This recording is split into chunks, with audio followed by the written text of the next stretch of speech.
Hah? Ya, silakan mulai.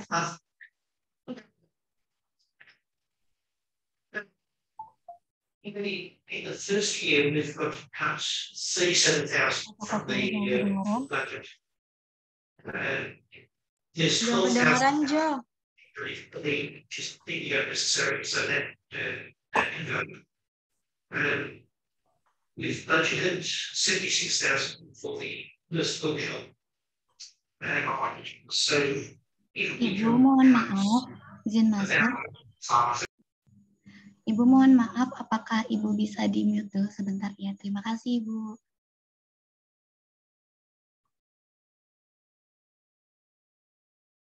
Apakah suaranya kedengaran?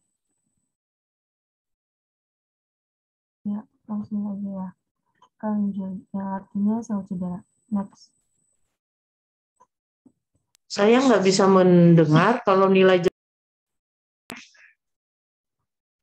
Saya nggak bisa mendengar.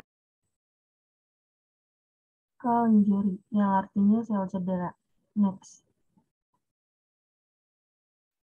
Sel cedera atau disebut dengan jejak sel. Injury atau cedera sel, tubuh manusia rentan terhadap berbagai macam cedera setiap saat. Ini berarti sel terluka. Cedera sel atau disebut dengan injury terjadi ketika sel tidak lagi mampu beradaptasi dengan suatu stimulus. Hal ini dapat terjadi bila rangsangan terlalu lama atau terlalu berat. Sel dapat pulih dari cedera atau mati.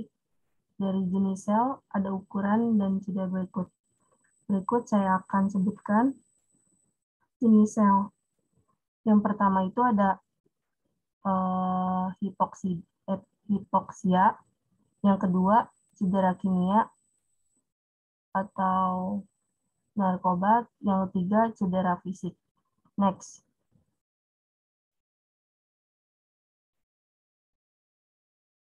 Lalu yang keempat agen mikrobiologis, yang kelima mekanisme kekebalan tubuh. Next. Jadi di sini saya akan menjelaskan tentang cedera sel atau jejak sel. Yang pertama itu ada hipoksia. Hipoksia adalah cedera sel akibat penurunan konsentrasi oksigen. Hipoksida dapat terjadi karena suplai darah akibat gangguan aliran darah. Bisa juga karena darah bisa menahan oksigen seperti anemia atau keracunan. Respon adaptasi sel. Hipoksia tergantung pada tingkat keparahan hipoksia. Next.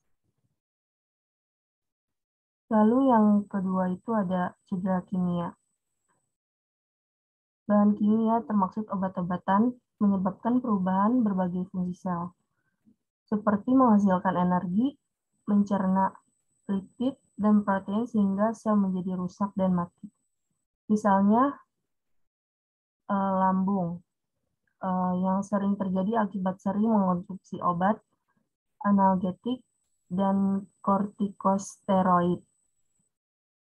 Hal ini menyebabkan sel-sel mukosa lambung terluka dan rusak dan akibat laserasi luka.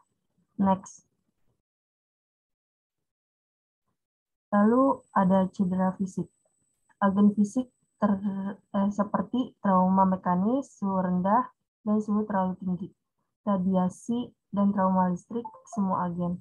Kondisi fisik dapat menyebabkan perubahan atau pergeseran struktur sel yang mengakibatkan terganggunya fungsi sel yang pada akhirnya menyebabkan kematian sel. Next.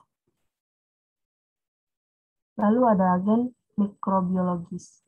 Agen mikrobiologis adalah berbagai jenis bakteri, virus, mikoplasma, dan chlamydia, jamur, dan protozoa. Mengeluarkan eksotoksin yang dapat merusak dinding sel, sehingga fungsi dinding sel terganggu dan akhirnya menyebabkan kematian sel.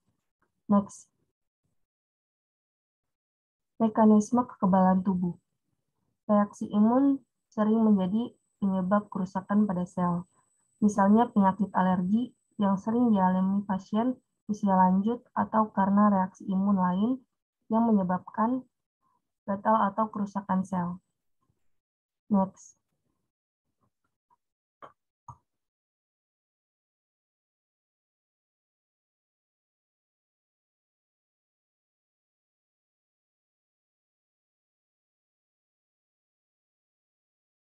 Next is adaptation cell. Next. Adaptation mechanism. Definition: reversible adjustment of cell or tissues due to an injury or adjust. Adaptation mechanism can be reversible or subletal injured and irreversible or lethal injured. In terms of workload against cell, then cell adaptation can be divided into first, adaptation to increase cell workload atau adaptasi untuk peningkatan beban kerja sel. Yang kedua itu ada adaptation to decrease in cell workload atau adaptasi untuk penurunan beban kerja sel. Next.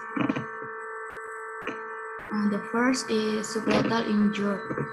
Subletal injury occur when cells are injured and show change morphological, but cells don't die.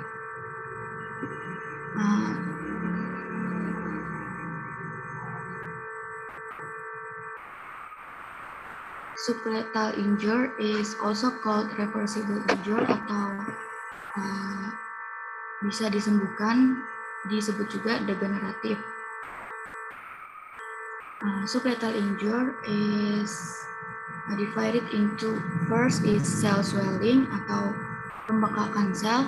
Yang kedua adalah lipid accumulation atau akumulasi lipid.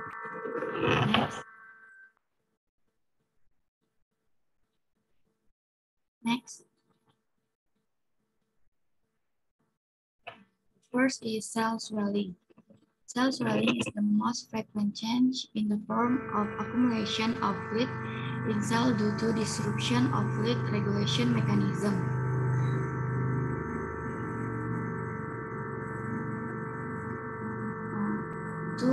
Lipid accumulation. In the cell, there is a more reserved disturbance, namely fat degeneration, which occurs accumulation of intracellular fat so that the nucleus is pushed to the edge. Yang terjadi di penimbunan lemak itu intraselulernya itu terjadi penimbunan sehingga nukleus itu terdorong ke tepi. Jaringannya itu akan membengkak dan terlihat kuning. Next. Second is lethal injury. Injury to cell that is quite reserved and lasts a long time and exceed the ability cell to adapt will cause irreversible cell damage, not recovered, which lead to cell death. Cedera pada sel yang cukup parah dan berlangsung lama dan melebihi kemampuan sel untuk beradaptasi akan menyebabkan kerusakan sel irreversible atau tidak pulih yang menyebabkan kematian sel. Sebagai contoh adalah sel-sel parenkim paru-paru perokok mengalami luka yang mematikan akibat asap rokok yang terus-menerus. Next. Adaptasi sel selain dalam bentuk letal dan subletal juga dibagi dalam bentuk adaptasi akibat adanya beban kerja yang diterima sel. Yang pertama itu ada increase the cell size atau hipertrofi, peningkatan ukuran sel. The definition is enlargement of organ or tissue due to enlargement cell. They are not accompanied by an increase in the function of the organ or tissue.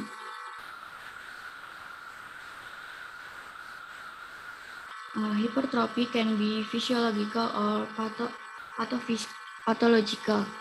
As an example, pathological hypertrophy condition can be seen in muscle tissue or heart that has an increased workload, such as in patients who have had hypertension for many years, yang mengalami hipertensi bertahun-tahun. Sedangkan kondisi psychological hypertrophy, such as skeletal muscle on a bodybuilder who was deliberately sapped as a result of lifting heavy weight. Next.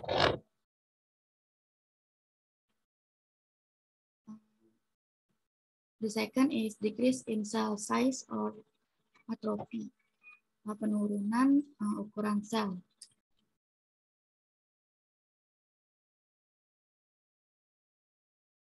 The process of cell adaptation by which organ or tissue are formed grow to normal limits, but then sink.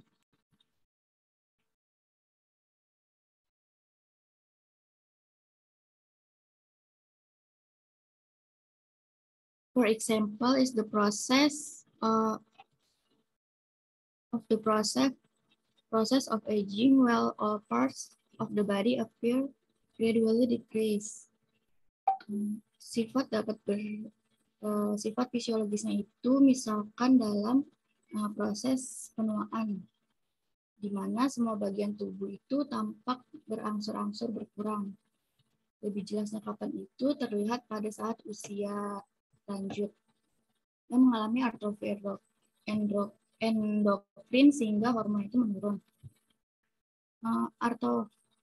Atrofi patologis dapat terjadi pada otot individu yang dimobilisasi sehingga otot itu tidak pernah bergerak dan akan semakin menyusut. Next.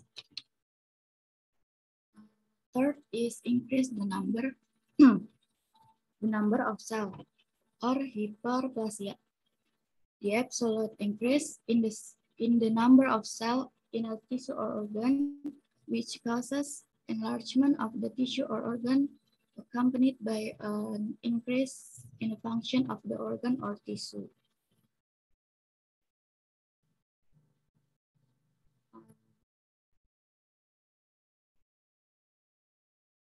Next. Fourth is change the cell or metaplasia. Metaplastic adaptation is the change of certain types of mature cells into mature cells of certain types other. Misalnya itu terjadi pada sel-sel epitel secretory thorax, digantikan oleh sel-sel epitel berlapis squamosa non-sekresi yang terjadi di saluran pernapasan sarang perokok. Ini akan menguntungkan karena memberi pinjaman atau alat pelindung pernapasan terhadap debu dan bakteri, sehingga saluran pernapasan ini mudah terinfeksi. Next.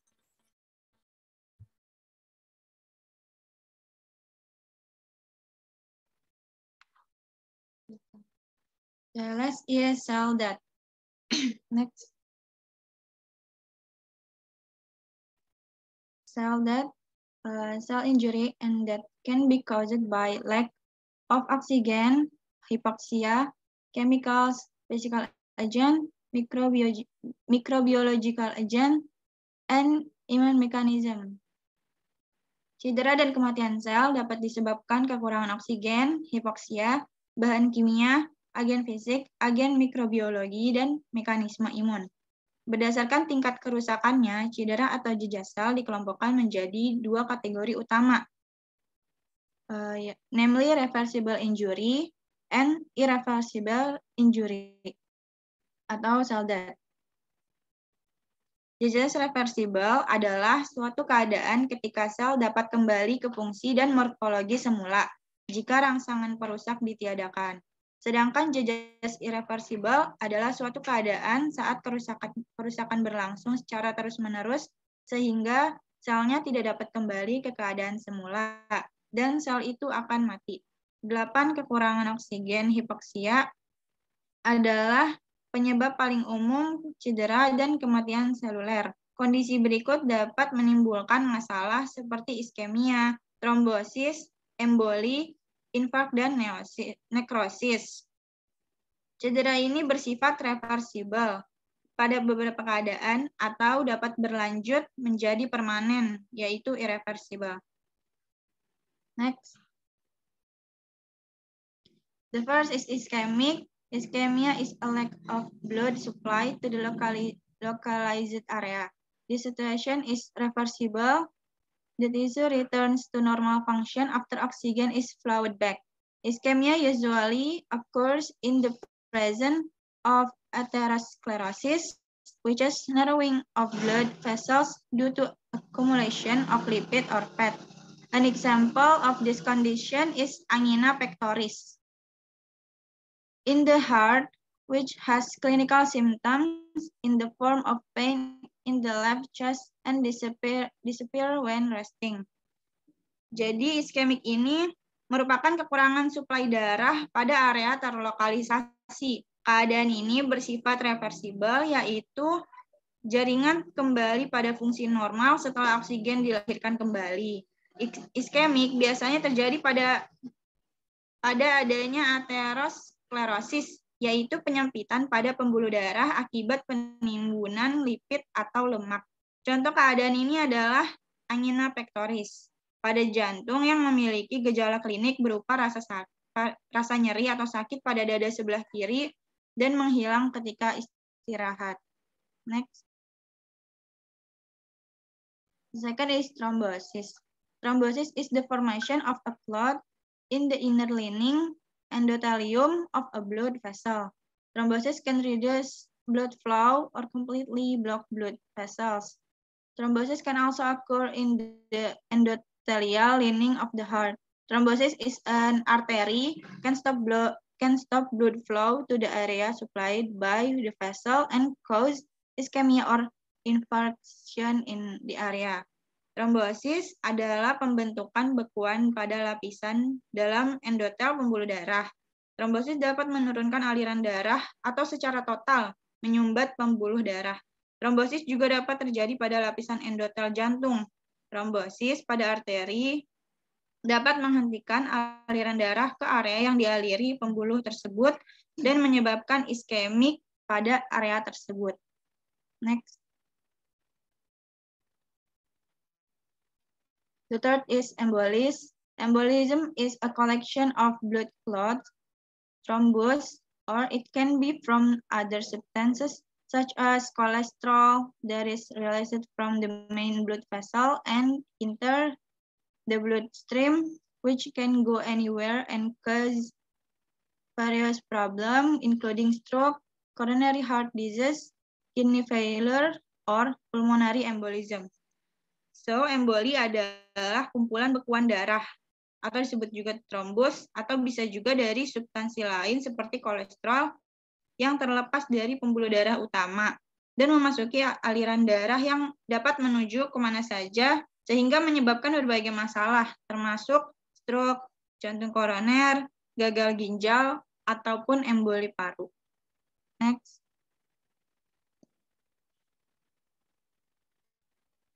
Last is necrosis. Necrosis is a condition of the occurrence of biochemical and morphological change, appearance of cells due to fatal injury to cells so that they cannot be recovered, irreversible.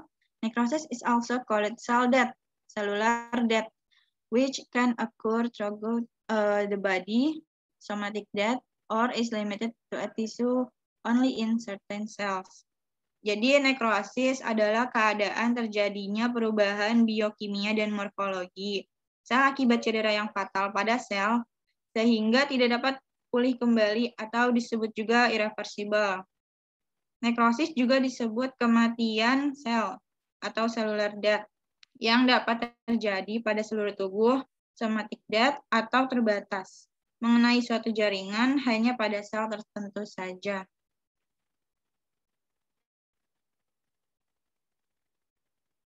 Next.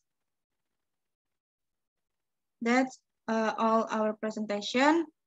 We open for 3 questions.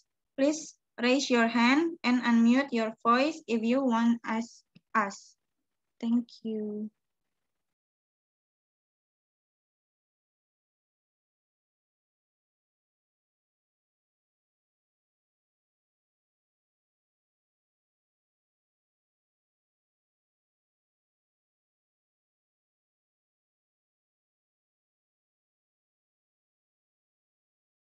Ada yang mau bertanya?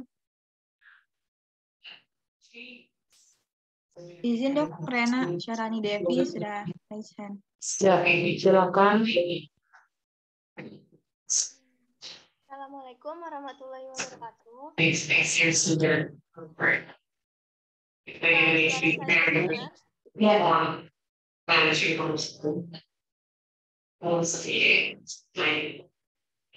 Apakah suara saya terdengar?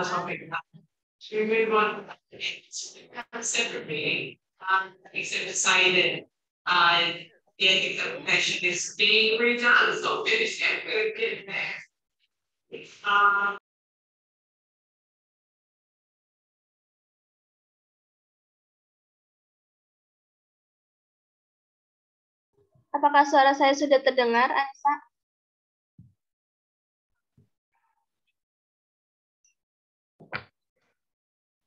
Sudah terdengar, Ren. Ya, jadi saya ingin bertanya, sebelumnya bisa dijelaskan lagi tentang penyebab iskemik sama faktor risiko iskemik itu apa ya? Terima kasih.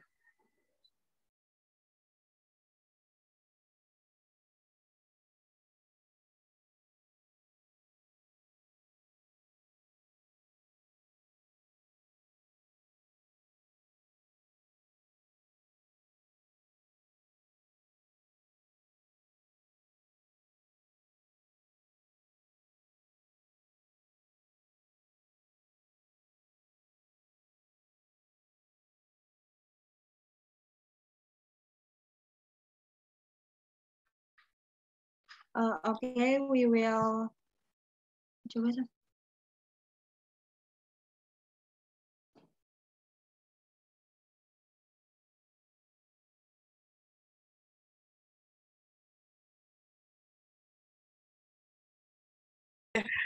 Oke, ya, izin bertanya, apa sih perbedaan dari trombosis dan embolisme? Karena tadi saya lihat kalau trombosis sama embolisme itu sama-sama berfungsi untuk membuahkan darah.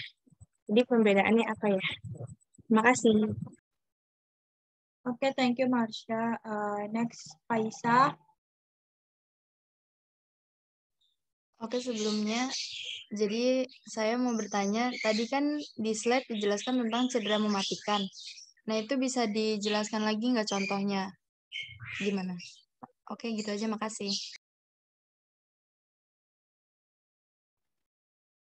Okay, we will collect about your questions. Apa masih ada lagi yang ingin bertanya?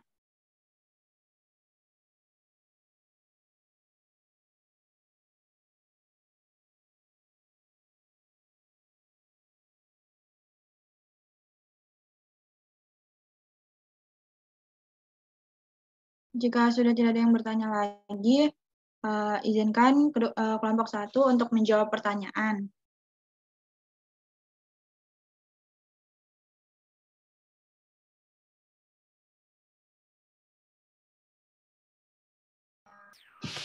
Assalamualaikum warahmatullahi wabarakatuh. Let me introduce myself. My name is Aisyah Rifa Sabrina. In here, I will answer question from Marsha Divina. The question is, what is the difference between thrombosis and embolism? Thrombosis and embolism share many similar but they are unique condition. Trombosis dan emboli ini memiliki banyak kesamaan, tetapi keduanya ini merupakan berbeda. Trombosis itu terjadi ketika trombus atau bekuan darah berkembang di pembuluh darah dan mengurangi aliran darah melalui pembuluh. Atau trombosis ini bisa didefinisikan sebagai penyumbatan yang terjadi secara spesifik akibat gumpalan darah di pembuluh. Terus emboli itu terjadi penyumbatan ketika sepotong bekuan darah, benda asing, atau zat tumbuh lainnya. Suaranya kurang jelas ya.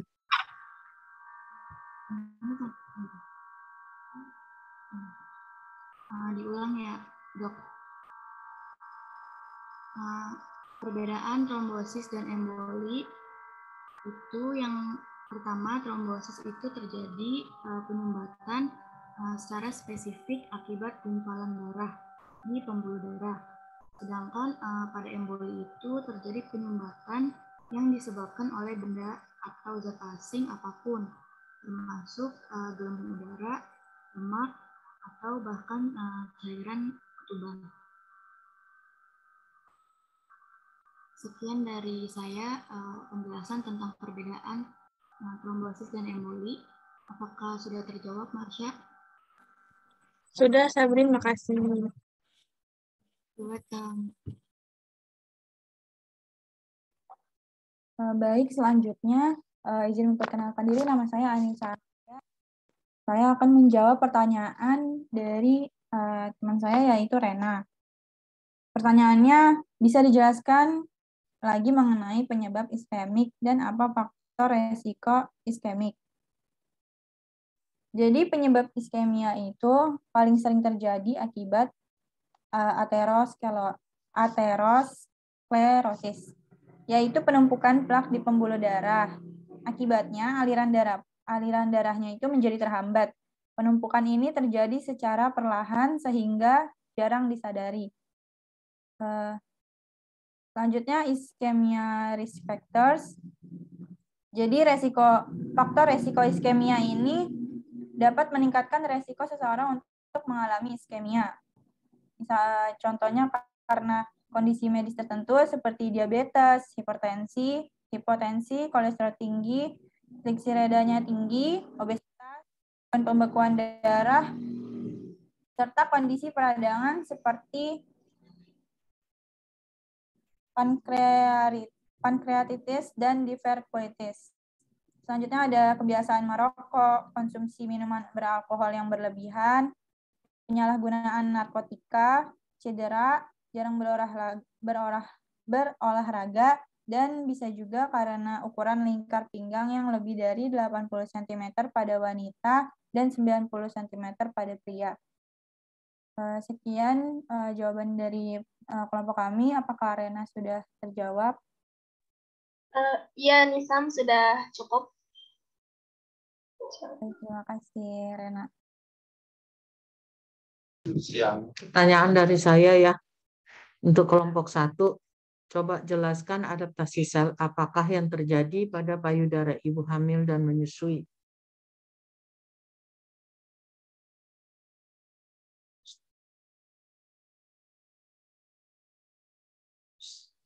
Silakan dijawab.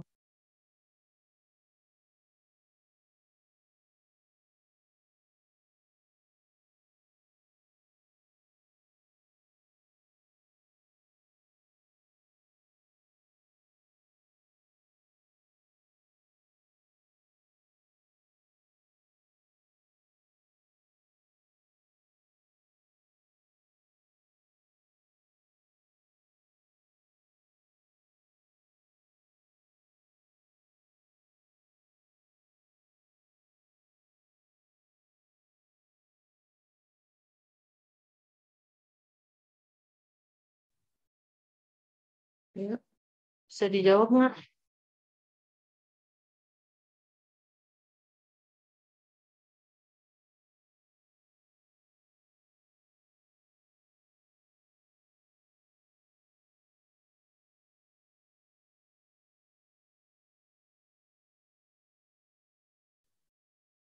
Halo, bisa dijawab nggak?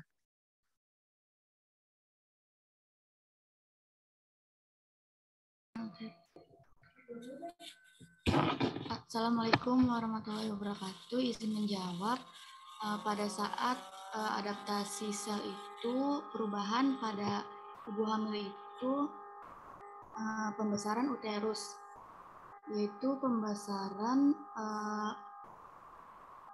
ukuran uterus sehingga fetus atau janin itu dapat berkembang di dalam uterus ibu hamil itu. Menurut saya begitu, Dok.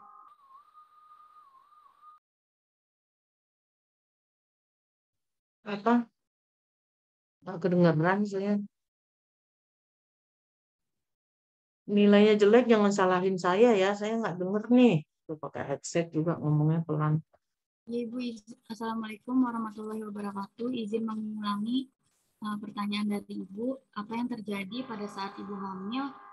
Adaptasi sel yang terjadi pada saat Ibu hamil. Jawabannya itu adalah pembesaran uterus. Pembesaran uterus, pembesaran size dari uterus tersebut sehingga fetus atau janin dapat berkembang di dalam uterus ibu hamil tersebut. Begitu, Dok. Terima kasih.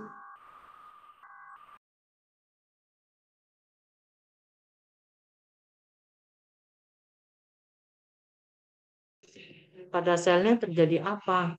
Apa reaksi selnya? Apa reaksi sel?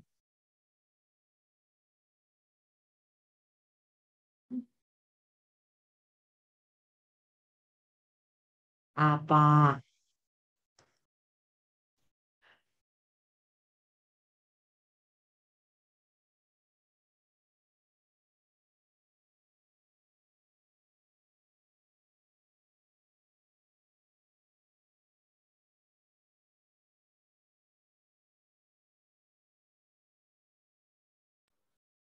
Hiperplasia ya, Dok.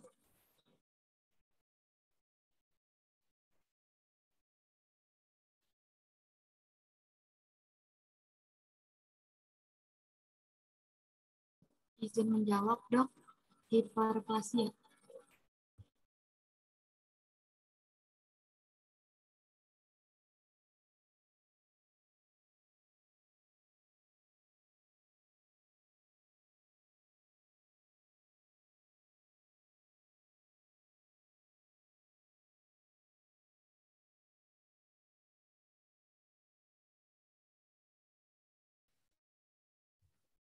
Oke, grup kedua.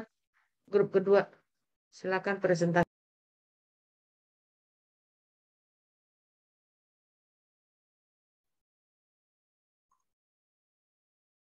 Baik, grup 2 izin untuk share screen ya.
Silakan presentasinya.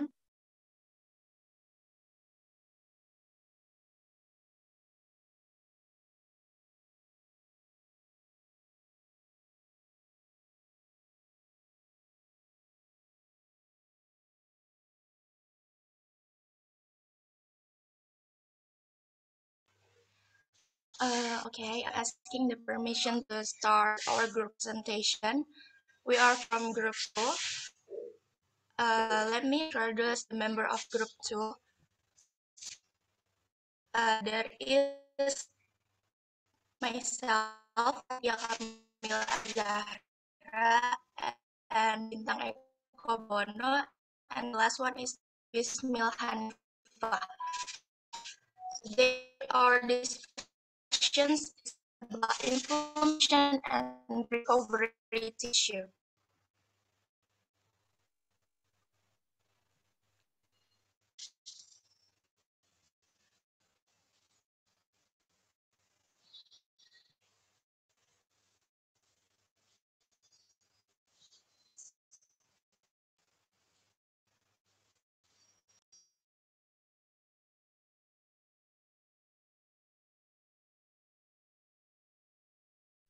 Ya, silakan.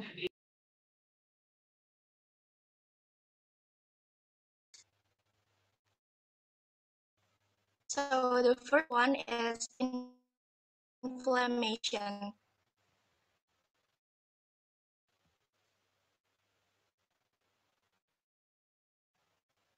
The definition of inflammation,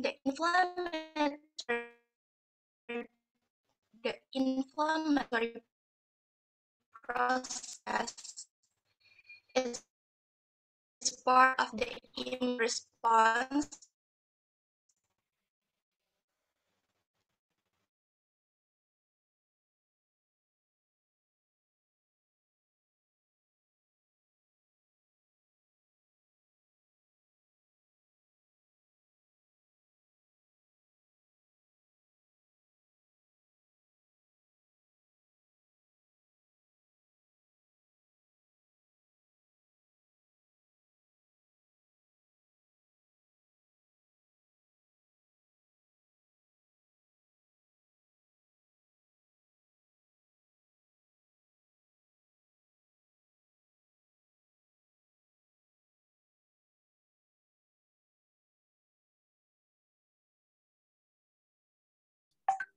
Ya, Assalamualaikum Ibu, sebentar ya Ibu, ada gangguan jaringan.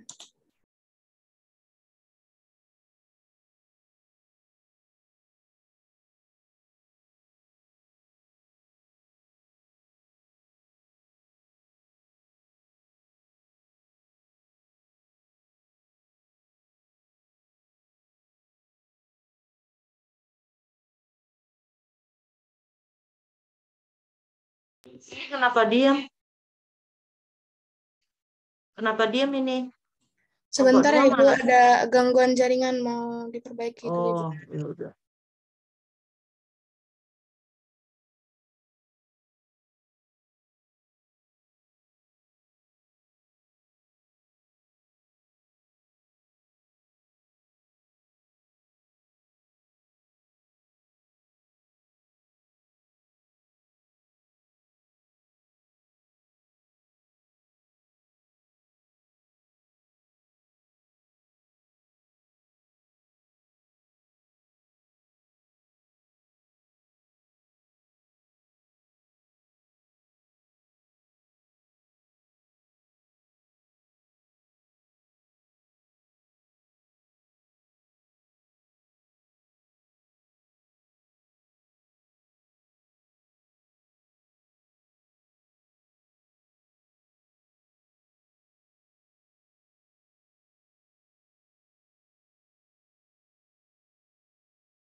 Ya, next. Vini tadi kan sudah dikenalin.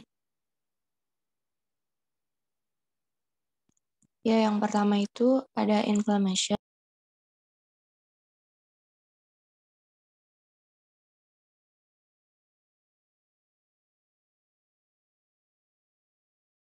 Di sini ada definisi dari inflamasi. The inflammatory process is part of immune response or immune system. This mechanism is only needed under certain conditions for a short period of time. For example, when a part of the body experiences an open wound, the inflammatory mechanism will help remove the damaged cell and speed up the healing process. Conversely, when inflammation occurs for a longer time, and then it tends to be detrimental. The inflammatory reaction occur when body tissue are damage by physical trauma, chemical, or by pathogen. Next. Ya, di sini ada contoh gambar proses terjadinya inflamasi. Jadi yang nomor pertama terjadi luka di kulit, bakteri masuk, makrofag residen yang teraktivasi menelan patogen dan menyekresikan sitoksin lain dan kemotosin. Yang kedua itu sel mas yang teraktivasi melepaskan histamin. Yang ketiga, histamin mendilatasi pembuluh darah lokal dan melebarkan pori kapiler. Sitokin menyebabkan neutrofil dan monosit menempel ke dinding pembuluh darah. Yang keempat itu terjadi kematoksin menarik monosit dan neutrofil yang terperas keluar di antara sel-sel dinding pembuluh darah. Suatu proses yang disebut dengan diapedesis dan bermigrasi ke tempat infeksi. Dan yang kelima itu terjadi monosit membesar menjadi makrofag. Makrofag dan neutrofil yang baru bisa tiba menelan patogen dan menghancurkannya. Next.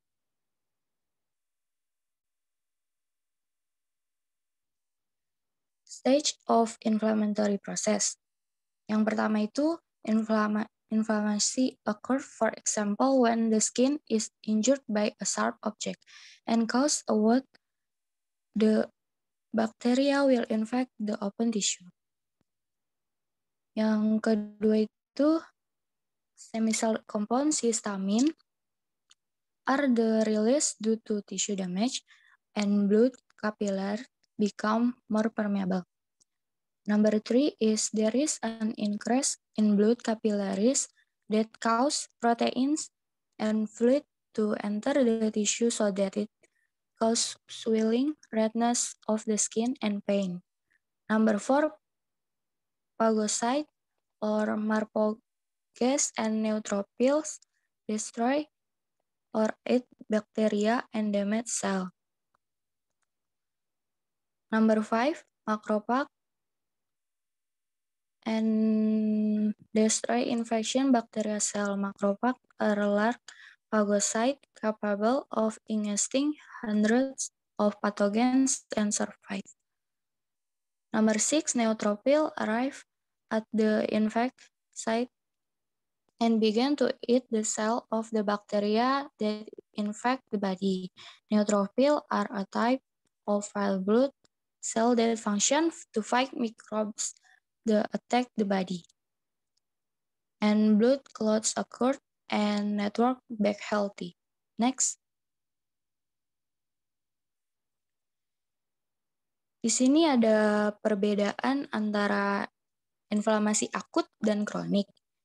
Jadi, acute inflammation, it is the body initial response to a noxious stimulus, characterized by an increase in the movement of plasma and leukocytes from blood to damaged tissue. Sedangkan chronic inflammation is it ongoing inflammation. Jadi, inflamasi akut itu respon awal tubuh terhadap stimulus berbahaya. Sedangkan inflamasi kronik itu peradangan yang berkelanjutan setelah terjadi inflamasi akut. There is a change cell type found in inflammation characterized by ongoing damage and tissue recovery from the inflammatory process. Next.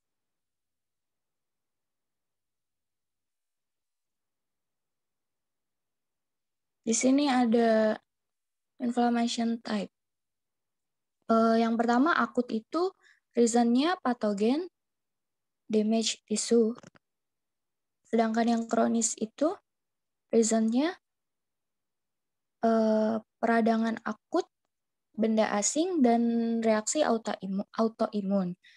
Akut, sel yang terlibat itu ada neutrofil, monoclear cell atau monosit atau makrofag. Kronik itu sel yang terlibat sel monoklir, makrofag, sel plasma, fibroblast. Dan serangan yang terjadi di akut itu cepat, sedangkan yang di kronik itu lambat. Durasinya kalau yang akut itu beberapa hari, durasi yang kronik itu bisa berbulan-bulan bahkan per tahun. Hasilnya itu ada resolution, abscess, chronic inflammation, sedangkan yang kronik, tissue damage, and fibrosis. Next.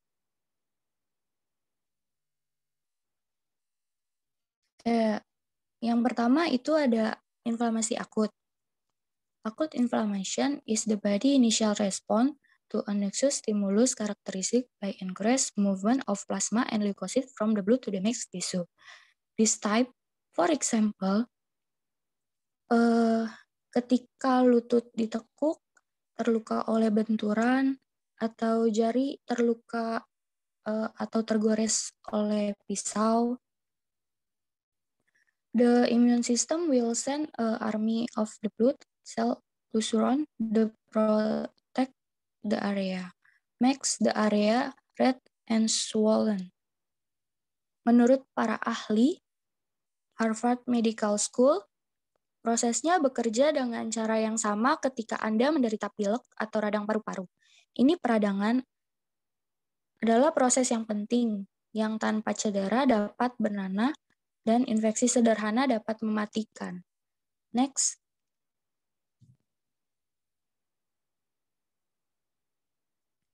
Selanjutnya ada inflamasi kronis. Chronic inflammation can also occur in response to other unwanted substance in the body. For example, toxin from cigarette smoke or excess fat cell. Jadi contohnya ketika racun dari asap rokok atau sel lemak berlebih. Di dalam arteri, peradangan memicu aterosklerosis karena penumpukan lemak atau plak kaya kolesterol. Tubuh merasakan plak ini sebagai abnormal dan asing sehingga mencoba untuk memblokir plak dari aliran darah. Tetapi jika dinding rusak, maka plaknya bisa pecah. Kemudian isinya bercampur dengan darah dan membentuk gumpalan yang menghalangi aliran darah. Nah, gumpalan inilah yang bertanggung jawab atas sebagian besar serangan jantung dan stroke. Next. Ya, di sini ada contoh-contoh penyakit, contoh-contoh inflamasi kronik dan inflamasi akut. Inflamasi akut itu yang pertama ada chemical irritation atau terus ya ada frostbite atau peradangan dingin, cuts, laceration, stabbing, trauma, alergi reaction, burn, dan infeksi. Sedangkan inflamasi kronik itu ada cardiovascular disease, autis, radang sendi, penyakit autoimun, depresi, penyakit neurologis, Alzheimer, dan kanker. Next. Inflammatory reaction are characterized by jadi yang pertama itu ada panas atau heat caused by local hypervascularization at the site of infection and the presence of heat metabolism reduced rather than antibody.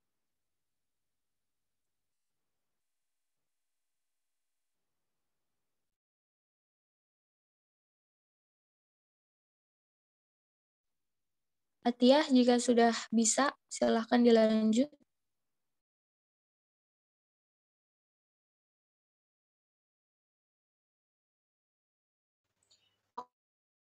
Oke, baik.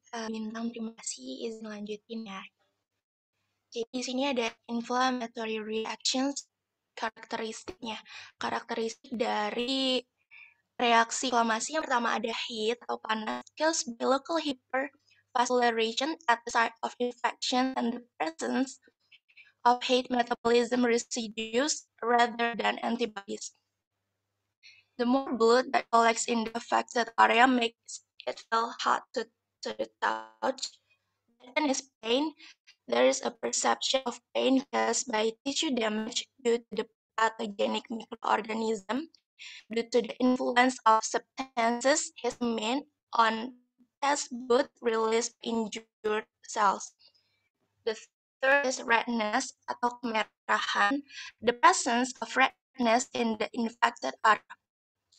This is due to local vascular vasodilation, which result in excessive capillaries being filled with more blood than usual.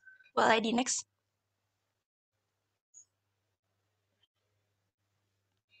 Yang keempat itu ada swelling, and increase in capillary permeability is accompanied by leakage of large amounts of fluid, especially salt solutions and colloid solutions, albumin, globulin, and fibrinogen, into the interstitial space, resulting in edema or coagulation of fluid in the interstitial space by fibrinogen and other proteins that leak from the capillaries in large amounts. Too much swelling occurs. The fifth is immobility. There is a decrease in function or mobility in the infected tissue due to swelling and damage to the infected cell tissue. This condition is caused by the accumulation of fluid. Nyeri dari area yang meradang cenderung menyakitkan, terutama saat disentuh karena menjadi sensitif. Kalau kemerahan itu tadi perubahan warna yang disebabkan kapiler terisi lebih banyak darah dari biasanya. Kalau imobilitas, kemungkinan ada hilangnya beberapa fungsi mobilitas tubuh di bagian tertentu di mana terjadi peradangan itu terjadi. Kalau pembengkakan,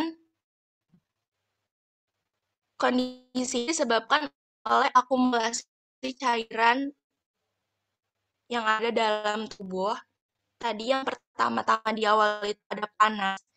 Kalau semakin banyak darah yang terkumpul di daerah yang terkena inflamasi, membuat sakit atau panas saat disentuh.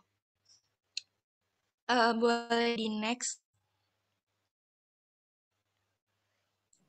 Baik, selanjutnya recovery tissue. Next. Definitions. Almost every tissue damage ends with the proliferation of fibroblasts and capillary buds which deform scar tissues collagen. In the first stage of healing, the process is the same in all parts of the body. Post-injury, blood cells and various chemicals include histamine, enzyme, and proteins, which are needed to produce new cells, accumulate at the site of damage. Setiap kerusakan jaringan berakhir dengan proliferasi fibroblast dan tunas-tunas kapiler yang kemudian membentuk kolagen jaringan parut atau scar tissues. Pada stadium pertama penyembuhan, proses yang terjadi sama di semua bagian tempat tubuh, pos cedera, sel darah, dan berbagai zat kimiawi, termasuk histamin, enzim, protein yang diperlukan untuk menghasilkan sel baru terakumulasi di kerusakan. Next.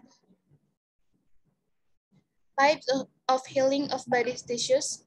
One is epithelial and mucosa membrane will return to its original state because the regeneration power is high enough. Healing tendons are replaced by granulation tissues. Healing muscles are replaced by granulation tissues.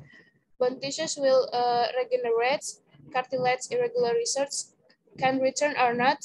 Serous membranes with good regeneration results. Brain and bone marrow replaced by connective tissues. Peripheral nervous, only axons will regenerate. If it is disconnect, only the perineural sheath is connect. The distal axon will die. The proximal axon will migrate to the distal. Long healing 1 days grow 1 millimeter. Next. Factors that affect wound healing. Factor local directly relates to the wound. Presence of devitalized tissues or dead tissues, infections, foreign body, local blood supply, shape of the wound, localization of the wound. Factor not directly relates to the wound. General blood supply, vascularization, nutrients, especially protein in the fibroblast phase, vitamins, vitamin A, epitheligens, vitamin B yaitu metabolism, anti-stress, vitamin C, protein metabolism, tissues formation collagen, vitamin D, C intake, newborn formation, vitamin K, coagulation process, prothrombin. Temperature 37 derajat Celsius, distribute epitheligens process, rest metabolism.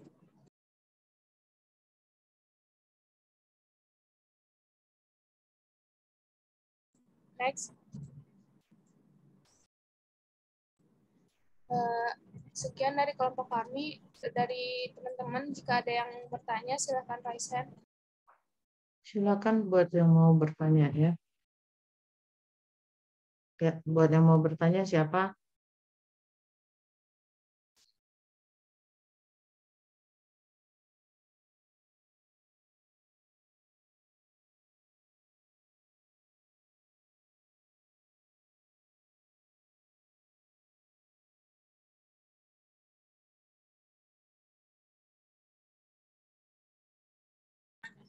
Ya, untuk Nashwa, dipersilahkan.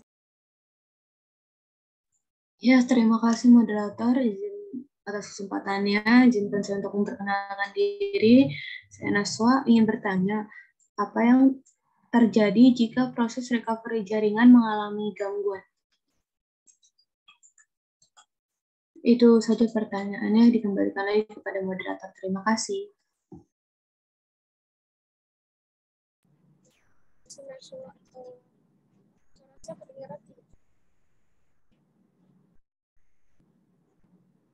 Baik, terima kasih Naswa. Selanjutnya Hilda, dipersilakan. Baik, moderator, terima kasih atas kesempatannya. Izin memperkenalkan diri, saya Hilda Silvi. Izin bertanya, inflamasi dan infeksi itu kan sama-sama peradangan ya. Nah, apa sih bedanya inflamasi sama infeksi? Itu aja, terima kasih.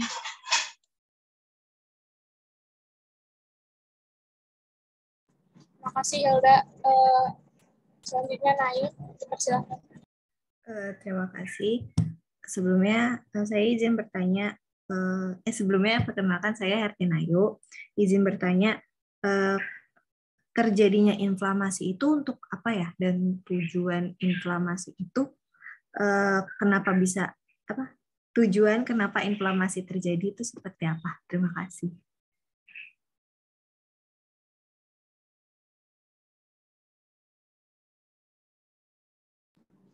Terima kasih Naya atas pertanyaannya. Untuk teman-teman mohon ditunggu sebentar ya untuk pertanyaannya.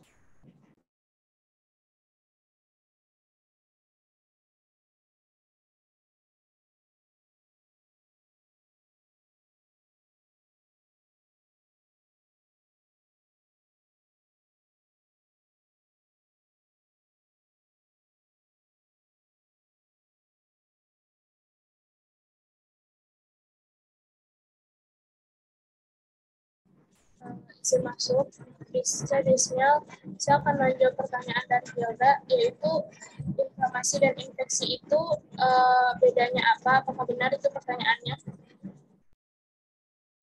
Iya, benar, Bismil.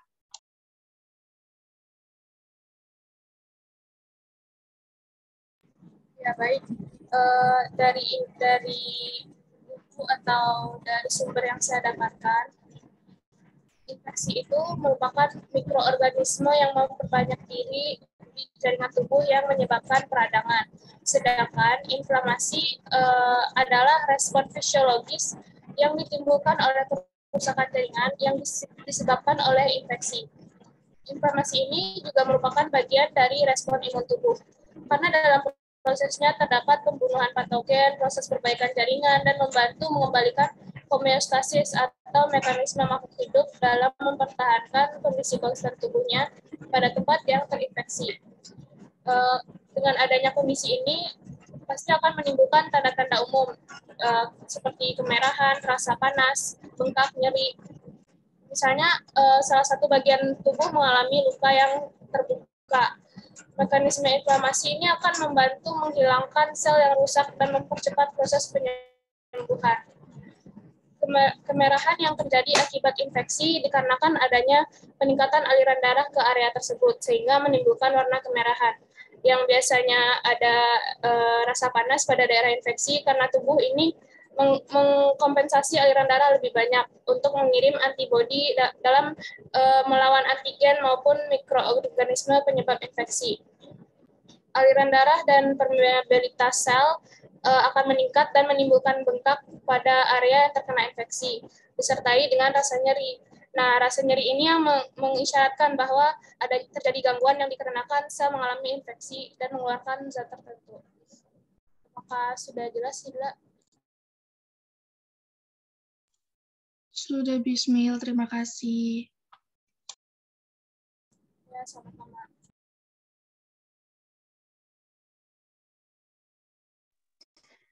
Iya, selanjutnya saya Bintang Eko Bawono akan menjawab pertanyaan dari Nayu. Saya ulang ya, pertanyaannya tadi, terjadinya inflamasi itu untuk apa? Atau tujuan inflamasi itu terjadi? Jadi inflamasi terjadi ketika jaringan tubuh mengalami cedera, terinfeksi bakteri, terkena racun atau panas. Sel-sel yang rusak melepaskan zat kimia yang disebut histamin, prostaglandin, dan bradikinin. Fungsinya yaitu agar pembuluh darah melebar sehingga lebih banyak darah dan sel darah putih mengalir ke area tersebut.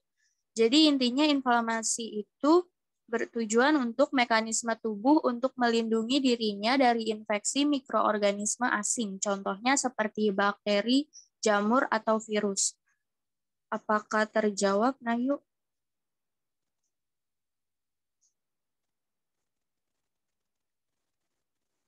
Sudah terjawab, terima kasih atas jawabannya.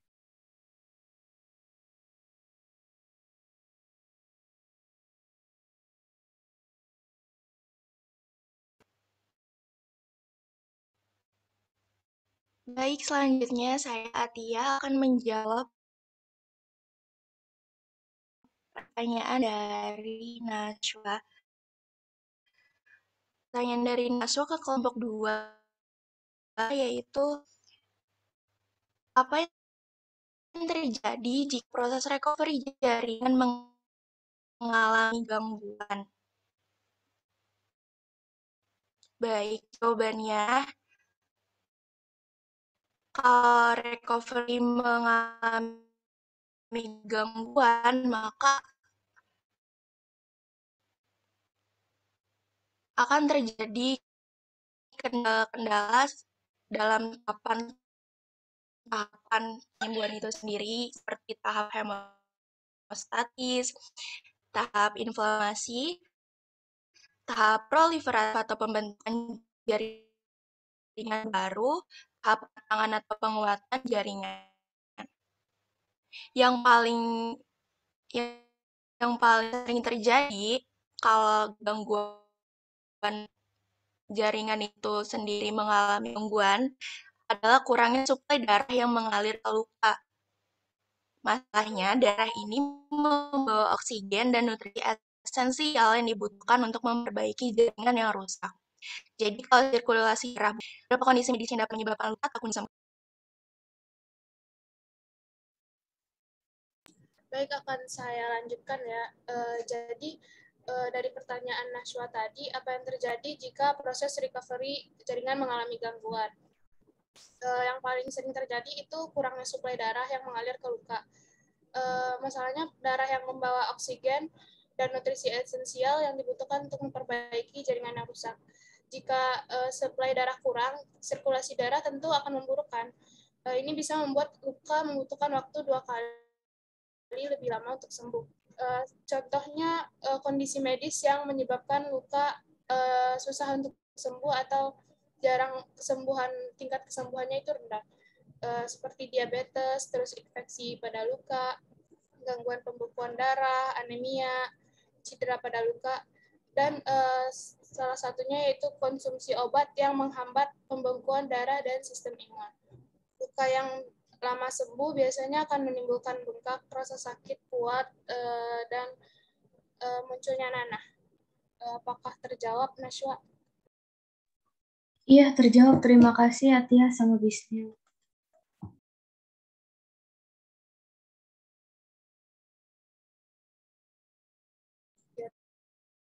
Terima kasih. Sekian dari kelompok 5 Assalamualaikum warahmatullahi wabarakatuh. Silakan pada Dr. Maria jika ingin menambahkan materi.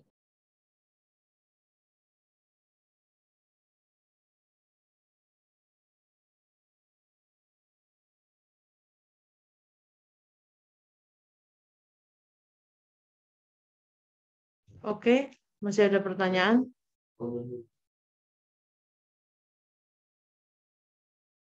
Kalau tidak, grup 1 dan 2 silakan materi presentasinya di WA-kan ke saya ya.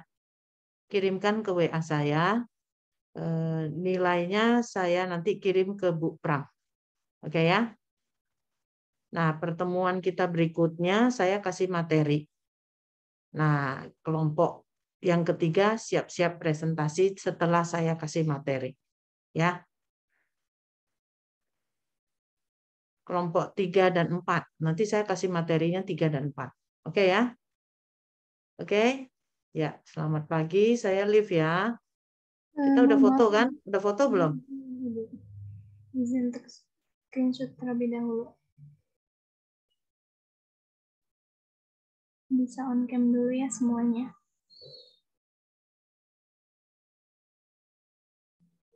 Angeliana bisa on cam sebentar. Evans, Lina.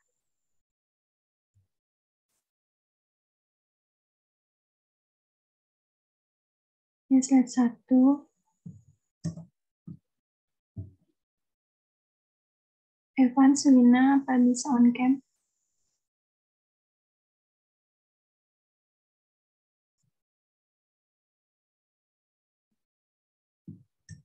Oke. Sudah, Ibu.